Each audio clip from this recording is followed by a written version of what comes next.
So good morning everyone. मैं आज आपके बीच प्रेजेंट हूँ यहाँ पर आपको कुछ प्रीफिक्स नोमेनक्लेचर के बारे में जानकारी देने के लिए जो जनरली केमिस्ट्री स्टूडेंट्स को प्रॉब्लम देते हैं, प्रॉब्लम क्रिएट करवाते हैं। जैसे कि आइट कहाँ पे इस्तेमाल होगा, एट कहाँ पे इस्तेमाल होगा, अस कहाँ पे इस्तेमाल होगा, हाइपो का कहाँ पे इस्तेमाल होगा, पर का कहाँ पे इस्तेमाल होगा। जनरली बच्चे तीन नामों में बड़े कंफ्यूज रहते हैं। नाइट्राइट क्या होता है, नाइट्रेट क्या होता है, नाइट्राइट क्या होता है। मैं आपको गारंटी दे रहा हूं अगर आपने इस वीडियो को ध्यान से देखा तो इसके बाद में आपको कभी भी कंफ्यूजन नहीं होने वाला है। बस आपको ध्यान से सुनना है, फोकस्ड रहना है और समझना है। और स्टार्ट करते हैं यहाँ पे वीडियो को, देखिए जरा ध्यान से। अभी हम आइट और एट इन तीनों के बारे में पढ़ेंगे, तो देखिएगा ध्यान से। आइट क्या होता है? आइट वो एनायंस होते हैं जो मोनोएटॉमिक होते हैं। मोनोएटॉमिक यानी कि मैथ्स में आपने पढ़ा होगा मोनो, पॉली, बाई, ट्राई सब पढ़ा होगा आपने। मोनो का मतलब एक, किसे कहते हैं मोनो, एक को कहते हैं। और पॉली मतलब ढेर सारे। अभी हम दो का इस्तेमाल करेंगे यहाँ पे मोनो और पॉली शब्द का, तो पहले बता रहा हूँ। पॉली यानी कि ढेर सारे, मोनो यानी कि सिंगल, एक। सो मोनोएटॉमिक तो एनायन यानी कि नेगेटिव चार्ज वाला, ऐसा एनायन जो कि कैसा हो, मोनोएटॉमिक हो यानी कि एक ही एटम वाला हो। देखते हैं जैसे कुछ हैलाइड्स के नाम देख लेते हैं। F negative, F negative form क्या कहेंगे, फ्लोरीन है तो ये बन जाएगा हमारा फ्लोराइड। क्या बन जाएगा हमारा फ्लोराइड। आपको लास्ट में क्या जोड़ देना है, आइड जोड़ देना है। Cl यानी कि क्लोराइड, सेम इसी में I नेगेटिव यानी कि आयोडाइड। O2 नेगेटिव, ध्यान से देखिएगा, मैंने एटम को मोनोएटॉमिक कहा है। चार्ज कितना भी हो सकता है, नेगेटिव 2 नेगेटिव 3 नेगेटिव 4 नेगेटिव कितना भी हो सकता है, लेकिन ध्यान क्या रखना है आपको, एटम एक ही होना चाहिए, यानी कि एक ही है। O2 नेगेटिव यानी कि ऑक्साइड, H नेगेटिव यानी कि हाइड्राइड, सेम में H2 नेगेटिव यानी कि सल्फाइड। क्या बोला मैंने, sulphide, SULPHIDE, sulphide. N3 negative यानी कि जो आपको दिक्कत देता है, नाइट्राइड। N3 नेगेटिव यानी कि नाइट्राइड। तो क्लियर हो गया, IDE कब लगेगा, अब से भूलोगे तो नहीं। अगर एक एटम देखना है आपको, इस नाइट्रोजन का एक एटम है, चार्ज उसके ऊपर कितना भी हो भले और उसके साथ कुछ और न जुड़ा हो, वो केवल एक इसका मतलब ऐसा एनायन, ऐसा एकमात्र एटम जिसमें एक ही नेगेटिव एनायन है या फिर एक ही नेगेटिव आयन, समझ गए। ओके, दो नाइट्राइड हो गया। अब हम देखते हैं कुछ स्पेशल केस होता है इसका आइड का, कार्बाइड का केस। कार्बाइड के केस में डियर क्या होता है, मैंने आपको अभी बताया था कि एक ही होना चाहिए, मोनोवैलेंट एटम होना चाहिए, है ना, सॉरी मोनो एटम होना चाहिए, एक ही एटम होना चाहिए। लेकिन ध्यान से देखिए, कार्बाइड के तीन केस होते हैं। एक होता है C4 नेगेटिव, ठीक है भैया, आपने यहाँ तो सही बताया, यहाँ पे तो एक ही है कार्बन, चार्ज 4 नेगेटिव है। लेकिन दूसरा देखो C22 नेगेटिव, कार्बन के दो एटम आ गए। और तीसरा देखो C34 नेगेटिव, कार्बन के तीन एटम आ गए। इसका मतलब स्पेशल केस है, हमें ध्यान रखना है। क्या ध्यान रखना है, C4 नेगेटिव इसका मतलब, इसका नाम होता है मिथेनाइड। C22 नेगेटिव इसका मतलब होता है एसिटाइड। और C34 नेगेटिव आपको ध्यान नहीं रखना है, इसका नाम होता है एलिनिडाइन, समथिंग नाम होता है इसका। सो हमें इसको ध्यान नहीं देना है, हम केवल हमें केस देखने हैं इसके। Examples Al4C3, aluminium carbide, CaC2 और Mg2C3, इनके रिस्पेक्टिव एग्जांपल्स मैंने आपको ये दे दिए। कार्बाइड स्पेशल केस है तो आपको इसका केस ध्यान में रखना पड़ेगा। अब हम आगे बढ़ते हैं आइट और एट की तरफ। कहां पर आइट जुड़ेगा, कहां पर एट जुड़ेगा। देखिए कहां पर क्या जुड़ेगा। अगर जहां पर ऑक्सीजन की संख्याएं कम होंगी, उससे पहले थोड़ा जान लेते हैं आइट और एट के बारे में। आइट और ate anions which are polyatomic, ऐसे एनायन जो पॉलीएटॉमिक हो, पॉलीएटॉमिक यानी कि एक से ज्यादा एटम वाले हो, और कंटेन्स ऑक्सीजन एटम, और उसमें क्या हो, ऑक्सीजन एटम्स होने चाहिए, तब वो क्या यूज करेंगे वहां पे, आइट और एट। अब कैसे यूज करेंगे देखिएगा। बहुत सारे लोग सॉरी, जो पुराने जमाने में, अभी भी ऐसा होता है, फेसबुक यूज करते हैं या मैसेंजर यूज करते हैं या इंस्टाग्राम यूज करते हैं, तो उनका एक लाइट वर्जन भी आता है, Facebook light, Instagram light, messenger light. Light means हल्का, तो सेम वे में यहां पर लाइट का क्या मतलब होगा, हल्का, कम। तो वैसे ही हम यूज करेंगे आइट यानी कि L जोड़ दो उसमें लाइट बन जाएगा, यानी कि लेस ऑक्सीजन एटम। और 8 में क्या होना चाहिए, मोर ऑक्सीजन एटम, यानी कि जहां पर 8 आएगा यानी कि वहां पे ज्यादा ऑक्सीजन एटम होंगे, और जहां पे आइट आएगा वहां पर कम ऑक्सीजन एटम होंगे। Is that clear. तो देखते हैं कुछ नाम। सल्फाइड, नाइट्राइड, सल्फाइड और नाइट्राइड। सल्फाइड का फॉर्मूला होता है SO3 नेगेटिव और नाइट्राइड का फॉर्मूला होता है NO2 नेगेटिव। ध्यान से देखिएगा, यहाँ पे 3 ऑक्सीजन एटम है और यहाँ पे 2 ऑक्सीजन एटम है। लेकिन अब हम 8 की तरफ बढ़ेंगे, सल्फेट, नाइट्रेट। तो सल्फेट में देखिएगा SO4 2 नेगेटिव, NO3 नेगेटिव। यहाँ पर 4 ऑक्सीजन एटम है, यहाँ पर 3 ऑक्सीजन एटम है। ध्यान से देखना, 8 जहां पर आया सल्फर के उसमें तो यानी कि 3 है, और 8 जहां पर आया सल्फर के साथ यानी 4 है, यानी कि यहाँ पे कम यहाँ पर ज्यादा। वैसे यहाँ पर 2 है, यहाँ पर 3 है, यानी कि जहां पर ज्यादा ऑक्सीजन एटम आ रहे हैं वहां पर 8 का इस्तेमाल, जहां पर कम आ रहे हैं वहां पर 8 का इस्तेमाल। अब आगे बढ़ते हैं। उसके बाद देखिएगा थोड़ा सा एक छोटी सी बात मैं आपको और बता रहा हूं, उसके बाद जरा नीचे एक छोटी सी ट्रिक वाले पार्ट में जाएंगे। क्या है वो बात ध्यान से समझने वाली ये है कि 8 का इस्तेमाल मैंने आपको बता दिया, लेकिन कुछ जगह ऐसी होती है जैसे कि CO3 2 नेगेटिव, ये जगह आपको दिख रही है, यहाँ पर ऑक्सीजन जो कार्बन है ये हमेशा ऐसे ही कुछ नए फॉर्म में नहीं, इसी फॉर्म में ऑक्सीजन के साथ रहता है, CO3 2 नेगेटिव, और कोई फॉर्म जनरली बनाता नहीं है, तो CO3 2 नेगेटिव रहता है। इस वजह से इसका नाम हमेशा लिखा भी है मैंने फिक्स ऑक्सीजन एटम, जहां पर ऑक्सीजन के एटम्स क्या हो, फिक्स हो, ना एक ज्यादा ना कम, ऐसे कुछ ना हो, फिक्स हो जहां पर ऑक्सीजन के एटम्स, वहां पर उसको जनरली हम किस नाम से डिनोट कर देते हैं, कार्बोनेट नाम से डिनोट कर देते हैं। आपको ध्यान रखना पड़ेगा। वैसे भी अगर ऐसे ट्रिक से भी याद रखो तो बचपन से छोटे बच्चे छोटी क्लास में से याद करते हैं कि जो कार्बोनेट जो CO3 2 नेगेटिव होता है ये कार्बोनेट कहलाता है, तो इसका नाम कार्बोनेट होगा। अब मैं आगे बढ़ता हूं, जरा ध्यान से देखिएगा। अब हम उन प्रीफिक्सेस का नाम देखेंगे जो अस और इक कहां पे जोड़ता है। ठीक, अब देखिएगा जरा ध्यान से, ऐसे कैटायंस की बात करेंगे। अब हम किसकी बात करेंगे, कैटायंस की। कैटायंस यानी कि पॉजिटिव चार्ज बेयरिंग आयंस, तो पॉजिटिव चार्ज वाले जिनकी में 2 ऑक्सीडेशन स्टेट हो या फिर 2 से ज्यादा हो। तो 2 से ज्यादा कैसी होगी वो हम अभी पढ़ेंगे, हाइपोर पर जब आ जाएगा। अभी हम 2 ऑक्सीडेशन स्टेट कह रहे हैं। ऑक्सीडेशन स्टेट्स क्या होती हैं? ऑक्सीडेशन स्टेट आपको क्या बताती है?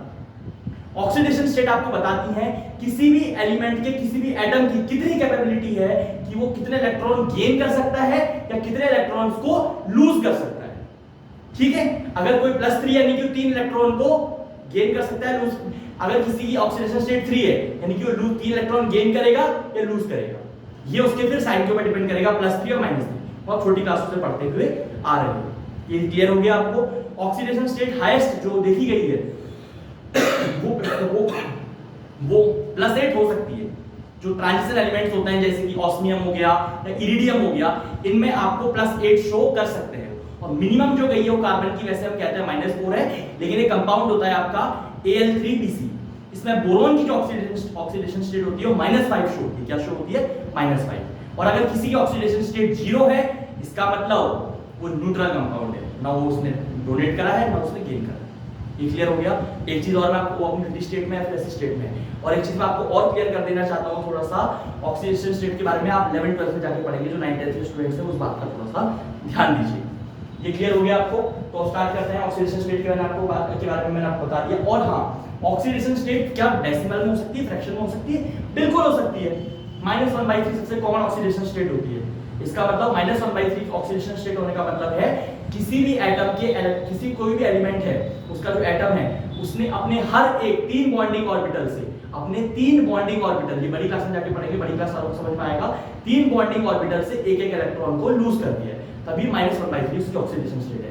बाकी छोटी क्लास वालों ने आपने नाम सुना होगा हेमेटाइट, मैग्नेटाइट, ओर्स होते हैं आयरन के। तो मैग्नेटाइट का जो फॉर्मूला होता है वो क्या होता है? Fe3O4।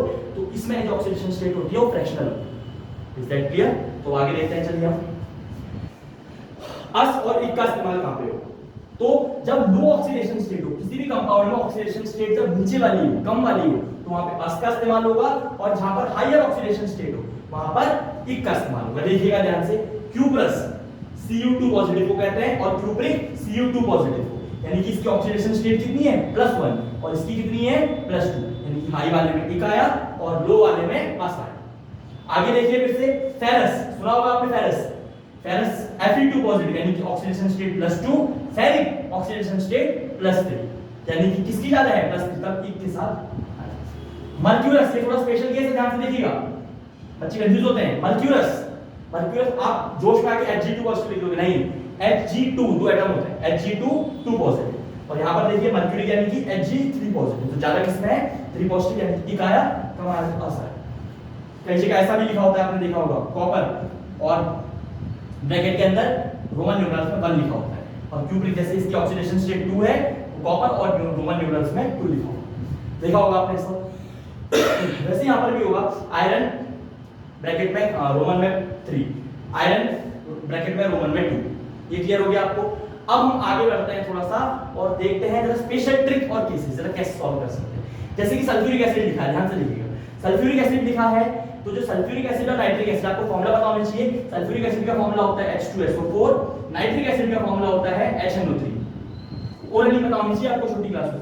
और सल्फ्यूरस एसिड का फॉर्मूला होता है, इसी का छोटा भाई है तो H2SO3, और नाइट्रस एसिड है तो इसका फॉर्मूला होता है HNO2। याद कैसे करें भैया? कुछ याद नहीं करना है भाई, simple. Sulphuric acid H2SO4, nitric acid HNO3, ये तो आपको छोटी क्लास से याद करना ही पड़ेगा। ट्रिक क्या है? एक एक ऑक्सीजन हटा दो इसका, एक ऑक्सीजन यहां कम हुआ H2SO3, सल्फ्यूरस HNO3 का एक ऑक्सीजन हटा दिया HNO2, नाइट्रस एसिड। सिंपल, छोटे छोटे भाई है। अब देखिएगा, अब इस सल्फ्यूरिक एसिड में हाइड्रोजन, एसिडिक हाइड्रोजन को हटा देता हूं, एक एसिड को बाहर निकाल दो। एसिडिक हाइड्रोजन कहते हैं, आपको पता होना चाहिए, उसको मैंने निकाल दिया बाहर। तो एक हाइड्रोजन की कमी की वजह से, अब ध्यान से देखिएगा, एक एसिड है सॉरी क्या है, एक एसिड, अगर एक हाइड्रोजन निकाल दिया मैंने बाहर तो क्या बन जाएगा? एट बन जाएगा, सल्फेट बन जाएगा। और नाइट्रिक एसिड, इसमें से एक हाइड्रोजन निकाल दिया तो नाइट्रेट बन जाएगा। दिमाग में बसानी है इस बात को। उसके बाद में सल्फ्यूरस एसिड H2SO3, इसमें से एक हाइड्रोजन निकाल दिया, ये बन जाएगा सल्फाइड। क्या बन जाएगा? सल्फाइड। और नाइट्रस एसिड में से अगर मैंने एक हाइड्रोजन निकाल दिया तो क्या बन जाएगा? नाइट्राइट। अरे बच्चा लोग, यही तो हम पढ़ते हुए आ रहे हैं ऊपर से। क्या पढ़ते हुए आ रहे हैं? ध्यान से देखो, अगर इसमें से एक H निकल जाएगा तो इसमें ऑक्सीजन की, ध्यान से देखना, इसमें ऑक्सीजन की संख्या क्या है? 4 है। हम ऑक्सीजन से छेड़छाड़ नहीं कर रहे हैं, हम किससे छेड़छाड़ कर रहे हैं? हाइड्रोजन से छेड़छाड़ कर रहे हैं। तो अगर यहां से एक हाइड्रोजन निकल भी गया तो यहां ऑक्सीजन तो 4 ही रहेंगे, तो और यहां पर से अगर एक निकला तब यहां पे ऑक्सीजन 3 रहेंगे। नहीं, 4 ज्यादा है 3 ज्यादा है? 4 ज्यादा है। और जहां पर ज्यादा आता है ऑक्सीजन की संख्या है, वहां पर क्या जुड़ जाता है? 1।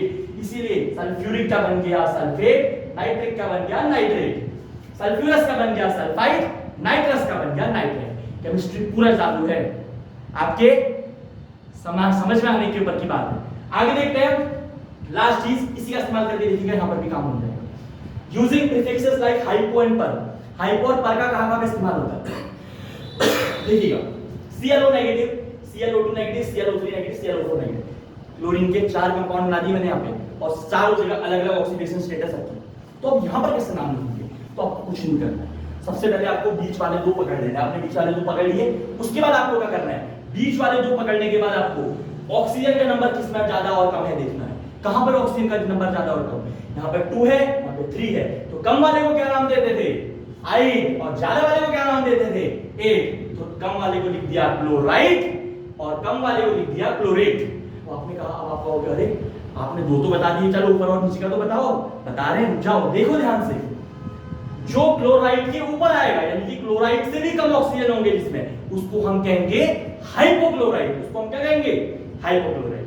और जो क्लोरेट से ज्यादा ऑक्सीजन वाला होगा, यानी कि 3 ऑक्सीजन है या 4 ऑक्सीजन है, उसको हम कहेंगे परक्लोरेट। समझ गए आप? Hypochloride, perchlorate. और कुछ बच्चे जो अच्छे दिमाग के हैं या फिर जिन्होंने अधिक बड़ी क्लासों की चीजें पढ़ी है 11th 12th की, वो ऐसे भी समझ सकते हैं जहां पर ज्यादा ऑक्सीडेशन स्टेट होगी, जैसे कि यहां पर, जैसे कि इस जगह पर जहां पर हाई ऑक्सीडेशन स्टेट होगी वहां पर पर यूज होगा, जहां पर लोएस्ट ऑक्सीडेशन स्टेट आएगी, सबसे कम होगी, जैसे कि ये यहां पर हाइपो का इस्तेमाल होगा। और अब ध्यान से देखिएगा, ये साइकिल अभी हमने पढ़ी थी ना, इसी साइकिल को यहां पर भी अप्लाई करके देखते हैं। चालू दिखाता हूं आपको, देखिए जरा। अब मैं यहां पर क्या करूंगा? एक एसिडिक हाइड्रोजन को जोड़ दूंगा, एक एसिडिक हाइड्रोजन को जोड़ दूंगा, तो यहां पर बन जाएगा HClO, फिर बन जाएगा HClO2, इसमें जोड़ूंगा एक हाइड्रोजन तो ये बन जाएगा HClO3, और ये बन जाएगा HClO4। चलिए इसके नाम बताइए। बहुत आसान नाम है, बहुत आसान नाम है, आपको कुछ नहीं करना है। देखिए कैसे करेंगे, इसी का इस्तेमाल करेंगे, इसी ट्रिक का। ध्यान से देखिएगा, ये क्या है हमारा? ये हमारा क्लोराइड है। क्या है हमारा? क्लोराइड है। ध्यान से देखिएगा, सल्फाइड। सल्फाइड जब टूट के बना था जिस चीज से, वो क्या था? अस था, नाइट्रस था, अस था। वैसे ये जो क्लोराइड है, ये क्लोराइड जब टूट के बनेगा तो ये क्या बन जाएगा? Chlorous acid. क्या बन जाएगा? Chlorous acid. ये क्या बन जाएगा आपका? Chloric acid. ये क्लोरस एसिड, ये क्लोरिक एसिड। अब इन दोनों के नाम कौन बताएगा? अब इन दोनों के नाम कौन बताएगा? बताइए इन दोनों के नाम क्या होंगे? इन दोनों के नाम भी बहुत आसान है। इनके नाम में भी सिंपल वही चीज कर दो जो हमने और जगह करी थी, यानी कि ये बन जाएगा आपका, ये आपका हाइपोक्लोराइड था, तो ये क्या बन जाएगा आपका? हाइपोक्लोरस एसिड बन जाएगा। ये हो गया आपका हाइपोक्लोरस एसिड, ये हो गया आपका क्लोरस एसिड, ये हो गया आपका क्लोरिक एसिड, और ये हो गया आपका परक्लोरिक एसिड। देखिए खत्म। ये कैसे वो आपको पता होना चाहिए। मैंने इन सब में क्या क्या ऐड करके एक एसिडिक हाइड्रोजन ऐड कर। Is that clear? Acidic hydrogen नीचे H+ ऐड कर। तो आज के लिए इतना ही, वीडियो को ध्यान से समझिएगा, आपको सब समझ में आ जाएगा, मैंने इजी भाषा में समझाया एकदम। सो तब तक के लिए जुड़े रहिए, ऑल द वेरी बेस्ट।